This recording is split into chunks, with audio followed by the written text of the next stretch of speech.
aussi des Lakers. Contrairement à l'année dernière où justement c'était un peu too much. C'était un peu too much l'année dernière. Comme je te dis, ouais, c'est ça, du drama au diapason, il y a eu beaucoup de drama.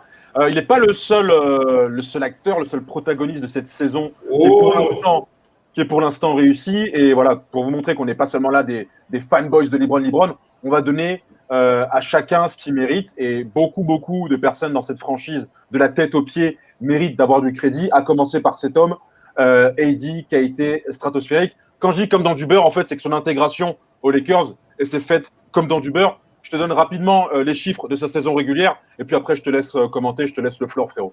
Ah putain, ça nique les yeux. Oh, ça nique, ça me fait mal aux yeux.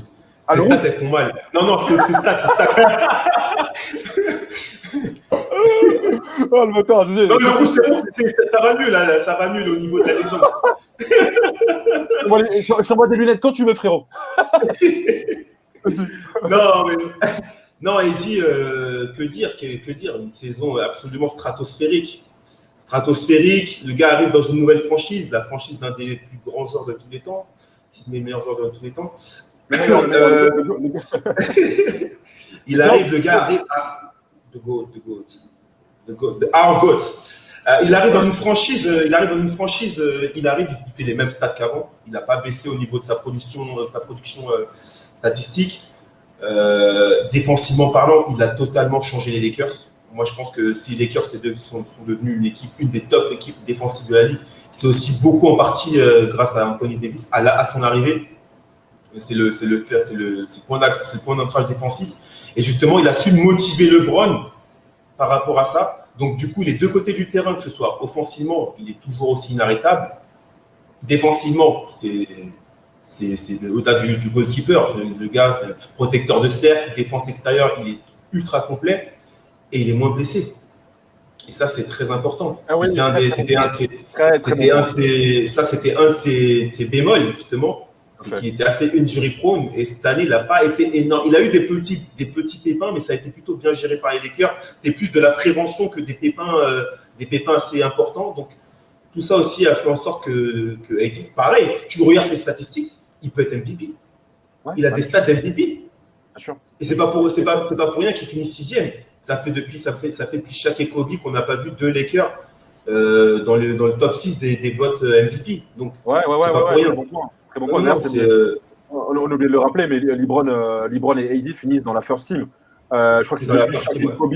Ouais, c'est ça. Depuis Shaq et Kobe, on n'avait pas retrouvé deux joueurs au sein d'une même first team la même saison. Donc c'est assez impressionnant. Tu parlais justement du fait que voilà, il a réalisé une très grosse saison, que voilà, il a enfin maturé son jeu. Moi, j'avais des inquiétudes au début parce que il était aux Pelicans, il était dans une franchise qui ne gagnait pas de match, il faisait très peu les playoffs. Seulement 2 fois, il allait en playoffs. La première, en 2015, il se fait sweeper par les Warriors. Et la deuxième, il remporte une série contre il sweep les Blazers. Et après, il perd en 5 matchs contre les Warriors. Et je me disais, voilà, c'est pas forcément un joueur qui a montré que c'était un winner, un tueur. Et on a vu finalement un Anthony Davis qui n'a pas eu peur des lumières, comme un Paul George, par exemple, qui avait refusé de jouer avec LeBron parce que justement, il avait peut-être peur aussi de la pression, parce que quand tu joues avec LeBron, il y a la pression. Il y a la pression des médias. C'est tous les jours. LeBron va jouer contre Détroit. Il y aura les commentateurs, il y aura les analystes. Et donc, tous les jours, en fait, il y aura les caméras sur toi. Et j'ai eu l'impression que le mec de Chicago, Anthony Davis, il a géré ça de la plus grande des manières, dans le plus grand des calmes. Ouais, totalement. Ça fait aussi. Après, il avait peut-être besoin de ça. Au sein des Pelicans, il faisait ses stats, il était extraordinaire, il était monumental, mais il manquait ce petit truc. La première année, il se fait sweeper, bon, il tombe sur les Warriors, voilà, rien à faire, c'est ses premiers playoffs. La seconde fois où ils vont en playoffs, ils sweepent les plays, ouais. Et après, ils se font sortir. Bon, ok. Et on l'a souvent reproché de ne pas être ce mal alpha, ce mec qui est capable de faire step up ses coéquipiers. Peut-être que ce n'était pas dans son ADN. Et peut-être le fait de côtoyer LeBron, va savoir si ça ne va pas réveiller ce côté-là en lui. Bien sûr. Le jour où LeBron partira et que si Anthony Davis est toujours aux Lakers, le fait de probablement gagner avec LeBron, ça va peut-être lui donner cette carrure et cette stature d'ultimate leader qu'a LeBron. Donc, c'est peut-être un mal pour un bien, c'est peut-être un mal aussi pour un bien. Là, il côtoie quelqu'un qui est comme un grand frère, qui est comme un parrain. Et non, pour le coup, moi, il a 27 ans, hein. Il a que 27 ans, le mec. il est vraiment, il rentre dans son prime. C'est un intérieur. Pour un intérieur, 27 ans, c'est à son niveau, c'est incroyable. C'est incroyable. Pour le coup, non. Tu me disais il y a quelques jours après l'annonce des résultats pour le DPI que tu voyais devant Yanis qu'il avait été volé.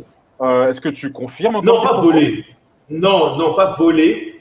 Pas volé, mais pour moi, ça aurait été. Moi, je voyais Davis. Après, là, on est en train de débat pour. On chipote, hein, tu vois. Là, c'est du chipotage. Ouais. Et Giannis, c'est un extraordinaire défenseur aussi. Mais Davis aussi pour récompenser la grosse saison défensive des Lakers. En fait, qu'il ait remis les Lakers au top level de la NBA, parce que l'année dernière, les Lakers, c'était une passoire, personne ne défendait. C'était du brillant. Là, cette année, c'est quand même le fer de lance de ce renouveau défensif. Et du coup, je trouvais normal de récompenser aussi cela. Ça a illustré son énorme activité défensive. Quoi. Juste revenir sur un match qui aura incarné cette saison, symbolisé cette saison réussie d'Anthony Davis.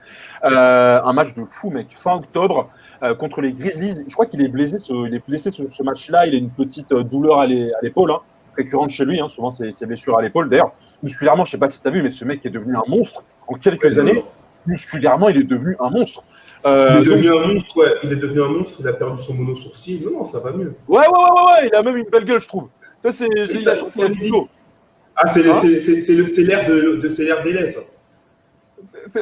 C'est l'ère d'Élais.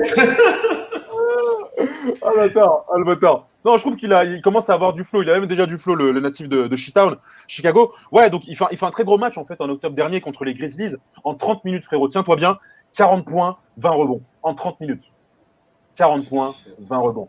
Et voilà, pour moi, ça résume un peu ça. C'est hallucinant. C'est des chiffres à la Shaq, c'est des chiffres à la Wilt. Enfin bref, c'est des chiffres de démon. Et ce qui te montre assez bien le potentiel que ce mec peut avoir, en fait, le niveau qu'il peut avoir à stratosphérique. Et ce qui est incroyable avec AD, c'est qu'il a toutes les armes. Mais les 44 points, 20 rebonds, c'est beaucoup de face-up, c'est beaucoup de tirs en périphérie, c'est beaucoup de tirs mi-distance. C'est pas que des alley-oops, tu vois. C'est pas. C'est vraiment.